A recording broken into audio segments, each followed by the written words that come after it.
ദേശാഭിമാനി വാർത്ത ഇടയ്ക്കിടയ്ക്കൊന്ന് പോസ്റ്റ്മോർട്ടം ചെയ്യേണ്ട ഗതികേട് അവർ തന്നെ ചെയ്തു വെക്കുകയാണ്. അപ്പോൾ പിന്നെ പറയാതിരിക്കുന്ന നിവൃത്തിയില്ലല്ലോ. മാത്രമല്ല, മുഖ്യമന്ത്രി ശ്രീ പിണറായി വിജയൻ നമ്മുടെ എല്ലാവരെയും പ്രിയപ്പെട്ട മുഖ്യമന്ത്രി ആയതുകൊണ്ട് അദ്ദേഹം പറയുന്ന ചില കാര്യങ്ങളൊന്ന് എക്സ്പ്ലെയിൻ ചെയ്ത് ഒന്ന് പറയണമെന്നൊരു ആഗ്രഹം കൊണ്ടാണ്. തളിപ്പറമ്പ് മണ്ഡലം ഹാപ്പിനെസ് ഫെസ്റ്റിവൽ ധർമ്മശാലയിൽ നമ്മുടെ മുഖ്യമന്ത്രി പിണറായി വിജയൻ ഉദ്ഘാടനം ചെയ്തു. ആ ഉദ്ഘാടന പ്രസംഗത്തിൽ അദ്ദേഹം ചെയ്തിട്ടുള്ള കുറച്ച് കാര്യങ്ങൾ നമ്മുടെ കേരളത്തിന്റെ ദേശീയ പത്രമായിട്ടുള്ള ദേശാഭിമാനി വളരെ വ്യക്തമായി കൊടുക്കുകയും ചെയ്തു. ആ വാർത്ത വായിച്ചപ്പോൾ അതിനെക്കുറിച്ച് ഒന്ന് വിശകലനം ചെയ്യണമെന്ന് തോന്നി. കാര്യം ചെയ്യാതെ പോയി കഴിഞ്ഞാൽ നമ്മൾ മലയാളികളാവൂല. അതുകൊണ്ട് മുഖ്യമന്ത്രി ശ്രീ പിണറായി വിജയൻ പറഞ്ഞ ആ വാർത്തകൾ ഞാനൊന്ന് വിശകലനം ചെയ്യാം. ഇത് കേട്ടിട്ട് ഇത് കള്ളമാണെന്നോ അല്ലെങ്കിൽ കേരളത്തിൽ ചതിക്കാൻ വേണ്ടിയിട്ടാണെന്നോ അല്ലെങ്കിൽ മറ്റൊന്നും തെറ്റിദ്ധരിക്കരുത്. കാരണം നമ്മുടെ മുഖ്യമന്ത്രി, മഹാനായ മുഖ്യമന്ത്രി, സത്യമേ പറയൂ, സത്യമല്ലാതെ മറ്റൊന്നും പറയില്ല. നോക്കാം നമുക്ക് വാർത്ത. ഇടതുപക്ഷ സർക്കാർ നടപ്പിലാക്കുന്ന ബദൽ നയങ്ങളാണ് മറ്റ് സംസ്ഥാനങ്ങളിൽ നിന്ന് കേരളത്തെ വേറിട്ട് നിർത്തുന്നതെന്ന് മുഖ്യമന്ത്രി പിണറായി വിജയൻ. ശരിയല്ലേ? ഇടതുപക്ഷ സർക്കാർ നടപ്പിലാക്കുന്ന ബദൽ നയങ്ങൾ. ഏതിന്റെ ബദൽ നയങ്ങൾ?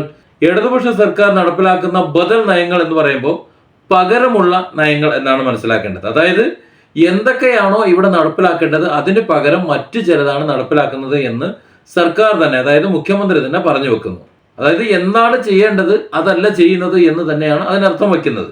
മറ്റിടങ്ങളിൽ നഗരം കേന്ദ്രീകരിച്ച് മാത്രം വികസനം നടക്കുമ്പോൾ ഗ്രാമനഗര വ്യത്യാസമില്ലാതെ സർവസ്പർശിയായിട്ടുള്ള വികസനമാണ് കേരളത്തിലേത്. ശരിയല്ലേ? മറ്റു സ്ഥലങ്ങളിൽ വിലക്കൂടുതൽ എന്നത് നഗരങ്ങളിൽ മാത്രമാണ്. അഥവാ ഒരു റൂം എടുക്കണമെന്നുണ്ടെങ്കിൽ, ഒരു സാധനം വാങ്ങണമെന്നുണ്ടെങ്കിൽ, എന്തെങ്കിലും കൈകാര്യം ചെയ്യണമെന്നുണ്ടെങ്കിൽ നഗരങ്ങളിൽ മാത്രമാണ് വില കൂടുതൽ. അതിന് കാരണവുമുണ്ട്. അത് മറ്റിടങ്ങളിലെല്ലാം അങ്ങനെ തന്നെയാണ്. കേരളത്തിലെ പ്രത്യേകത എന്ന് പറഞ്ഞാൽ നഗരങ്ങളിൽ മാത്രമല്ല, എല്ലായിടത്തും ഒരുപോലെ അത് ബാധകമാണ്. അതായത് നഗരത്തിൽ എങ്ങനെയാണോ ജീവിക്കുന്നത് അതുപോലെ തന്നെ ചെലവ് ഇവിടെ ഓരോ ഗ്രാമങ്ങളിലും ഓരോ മുക്കിലും മൂലയിലും ഉണ്ട് എന്നാണ് നമ്മുടെ മുഖ്യമന്ത്രി പറഞ്ഞു വരുന്നത്. അതായത് അത്രയധികം വിലക്കയറ്റം എല്ലാ സ്ഥലത്തും, അതായത് കേരളത്തിന്റെ ഓരോ ഇഞ്ചിലും അത്രയധികം വിലക്കയറ്റം കൊണ്ടുവരാൻ ഈ സർക്കാരിന് കഴിഞ്ഞിട്ടുണ്ട് എന്ന് അദ്ദേഹം തുടർന്ന് പറഞ്ഞു വെക്കുന്നു. ശരിയല്ലേ? വാർത്ത ഇങ്ങനെയാണ് തുടരുന്നത്. എല്ലാ വിഭാഗത്തിൽപ്പെട്ടവർക്കും വികസനത്തിന്റെ സ്വാദ് നുണയാൻ അവസരമൊരുക്കുകയാണെന്ന് ആണ് ലക്ഷ്യമെന്ന് അദ്ദേഹം പറഞ്ഞു. ശരിയല്ലേ? എല്ലാ വിഭാഗത്തിൽപ്പെട്ടവരും, അത് രാഷ്ട്രീയ, മത, സാമ്പത്തിക വ്യത്യാസങ്ങളൊന്നുമില്ല കാര്യത്തിൽ. പണക്കാരനായാലും പാവപ്പെട്ടവനായാലും ഇനി കമ്മ്യൂണിസ്റ്റ് ആയാലും കോൺഗ്രസ് ആയാലും അതുപോലെ BJP-കാരായാലും ആർക്കും ഒരു മാറ്റമൊന്നുമില്ല. ഏറ്റക്കുറച്ചിലൊന്നും കൊടുത്തിട്ടില്ല. അതിന് ഏറ്റവും നല്ല ഉദാഹരണമാണ് അരീക്കോട് നിസാർ ബാബുവിന്റെ കേസ്. നിസാർ ബാബുവിന്റെ ഒരു 1.5 ലക്ഷം രൂപ വിലയുള്ള ഫോണും 10-25,000 രൂപ വിലയുള്ള ഒരു മൈക്കും സഖാക്കളും മോഷ്ടിച്ചിട്ട് കുറെ കാലമായി. ഇതൊരു കൊടുത്തിട്ടില്ല. അത് ആ വ്യക്തിയെ കൃത്യമായിട്ട് ഇന്നരാണ് എടുത്തതെന്ന് വീഡിയോ സഹിതം കൊണ്ടുവന്ന് കൊടുത്തിട്ടും ഇതുവരെ വാങ്ങി കൊടുത്തിട്ടില്ല. നീതി നിർവഹണം എല്ലാവർക്കും ഒരുപോലെയാണ്. അതവിടെ നിൽക്കട്ടെ. നമുക്ക് തൽക്കാലം ഇതിന്റെ ടേസ്റ്റ് എല്ലാവർക്കും കിട്ടുന്നതിനെ കുറിച്ച് പറയാം. അദ്ദേഹം എന്താണ് പറഞ്ഞത്? 1,600 രൂപ മാത്രം കൊടുക്കേണ്ട സ്ഥാനത്ത് ഇവിടെ 23,000 24,000 ഫീസ് കൊടുക്കേണ്ടി വന്നു എന്നൊറ്റ കാര്യം ഇതിൽ സഖാക്കളെ മാറ്റി നിർത്തുന്നുണ്ടോ? ഇല്ല.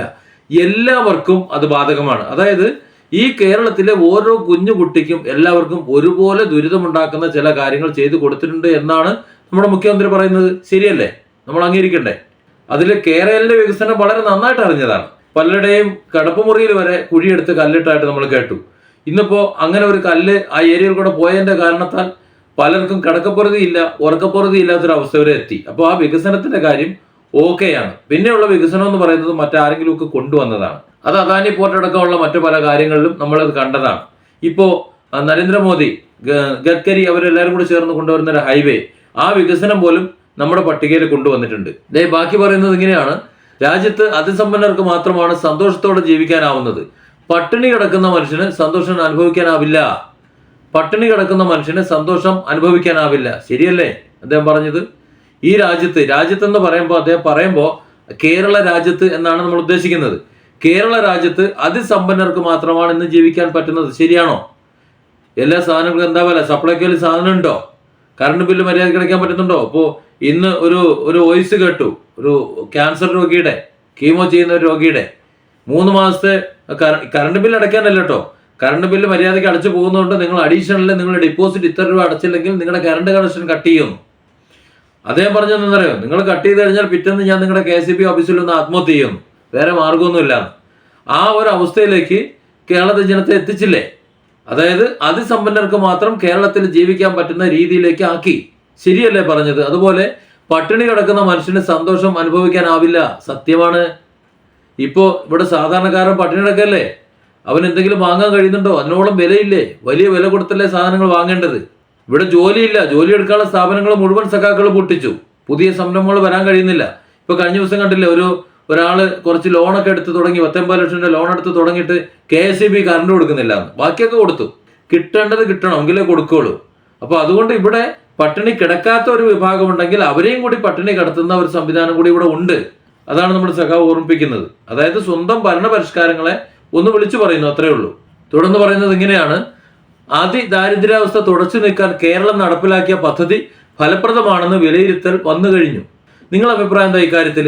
അതിദാരിദ്ര്യാവസ്ഥ തുടച്ചു നീക്കാൻ കേരളം നടപ്പിലാക്കിയ പദ്ധതികൾ ഏത് പദ്ധതിയാണ് നടപ്പിലാക്കിയത്? ദാരിദ്ര്യാവസ്ഥ തുടച്ചു നീക്കാൻ വേണ്ടി കേരളം നടപ്പിലാക്കിയ ഒരു പദ്ധതിയെ കുറിച്ച് പറയാൻ പറ്റുമോ? ഏതെങ്കിലും ഒരു പദ്ധതി കടലാസിൽ എന്തെങ്കിലും ഉണ്ടോ എന്ന് എനിക്കറിയില്ല. പക്ഷെ ജനങ്ങളിലേക്ക് ഒരു പദ്ധതി, ഒരു പരിപാടി എത്തിയിട്ടുണ്ടായിരുന്നെങ്കിൽ സപ്ലൈക്കോയിൽ അറ്റ്ലീസ്റ്റ് 1 കിലോ പഞ്ചസാരെങ്കിലും എടുക്കാൻ കിട്ടിയേനെ. അതുമില്ല. ഇപ്പൊ സപ്ലൈക്കോയിലൂടെ എങ്ങനെ കള്ള് വിറ്റുകൊണ്ട് കാശുണ്ടാക്കാമെന്ന് ചിന്തിച്ചുകൊണ്ടിരിക്കുകയാണ്. കാരണം സപ്ലൈക്കോന് വാടക കൊടുക്കണമല്ലോ എടുത്തിട്ടേക്കുന്ന റൂമുകൾക്ക്. ദാരിദ്ര്യാവസ്ഥ തുടച്ചു നിൽക്കാൻ വേണ്ടി ഈ പറഞ്ഞ ഒരു 3-4 ജില്ലകൾ ഒഴികെ ബാക്കി ഒരു സ്ഥലത്തും സപ്ലൈക്കോയിൽ സാധനം ഇല്ലായിരുന്നു. അതുപോലെ സാധാരണ എല്ലാ വർഷവും സബ്സിഡി നിരക്കിൽ സാധനം കിട്ടുമായിരുന്നുണ്ടെങ്കിൽ ഇപ്പോൾ ഇല്ല. വില കുറച്ച് സാധനം ഈ ക്രിസ്മസിന് ഇല്ലായിരുന്നു. എന്നിട്ടാണ് വലിയ തള്ളുന്നത്. തീർന്നില്ല. പദ്ധതി നടപ്പിലാക്കി 1 വർഷം പിന്നിടുമ്പോൾ പകുതിയോളം പേർ ദാരിദ്ര്യമുക്തരായി. ശരിയാണ്, പകുതിയോളം പേർ ദാരിദ്ര്യമുക്തരായി. അതായത് തട്ടിപ്പോയി, പട്ടിണി കിടന്നോ ജോലിയില്ലാതെ ആത്മഹത്യയും മറ്റു കാര്യങ്ങളൊക്കെ ചെയ്ത് തീർന്നുപോയി എന്ന് പറയുന്നതായിരിക്കും ശരി. അല്ലെങ്കിൽ പറഞ്ഞു മടുത്തു, അവർക്ക് ഒരു വഴിക്കായി, ഇനി ഞങ്ങൾ പറയുന്നില്ല എന്ന് വിചാരിച്ചു. 2025 ആകുമ്പോഴേക്കും അതിദരിദ്രമില്ലാത്തൊരു സംസ്ഥാനമായി കേരളം മാറും, ഒരു സംശയവും വേണ്ട. 2025 ആകുമ്പോഴേക്ക് ഈ സർക്കാരിന്റെ ഭരണം അവസാനിക്കും. അപ്പോഴേക്ക് കേരളം എത്തേണ്ടടുത്ത് എത്തും. ആ കാര്യത്തിൽ യാതൊരു സംശയം വേണ്ട, അത് നമുക്കറിയാം. അതുകൊണ്ട് തന്നെ 2025 മുതൽ 2030 വരെയുള്ള ഒരു കാലഘട്ടം കൂടി കേരള ജനത സഖാവ് പിണറായി വിജയന് ഭരിക്കാൻ വേണ്ടി തരാൻ തീരുമാനിച്ചിട്ടുണ്ട്. അതോടുകൂടി എന്താവും എന്ന് വെച്ചാൽ കേരളം ബംഗാളായി തീരും. അതായത് ബംഗാളിലുള്ള CPM നേതാക്കൾ അവരെല്ലാവരും കേരളത്തിൽ ഒന്ന് പൊറോട്ട അടിച്ചുകൊണ്ടിരിക്കുകയാണല്ലോ. അപ്പൊ കേരളത്തിലെ നേതാക്കന്മാർ കുറെ ആൾക്കാരുണ്ട്. അവർ ബംഗാളിലേക്കോ അല്ലെങ്കിൽ ഉത്തർപ്രദേശിലേക്കോ പോയി അവിടെ പൊറോട്ടയും ബീഫ് ബിരിയാണിയൊക്കെ വെച്ചോളും. അങ്ങനെയെങ്കിലും കേരളം രക്ഷപ്പെടും.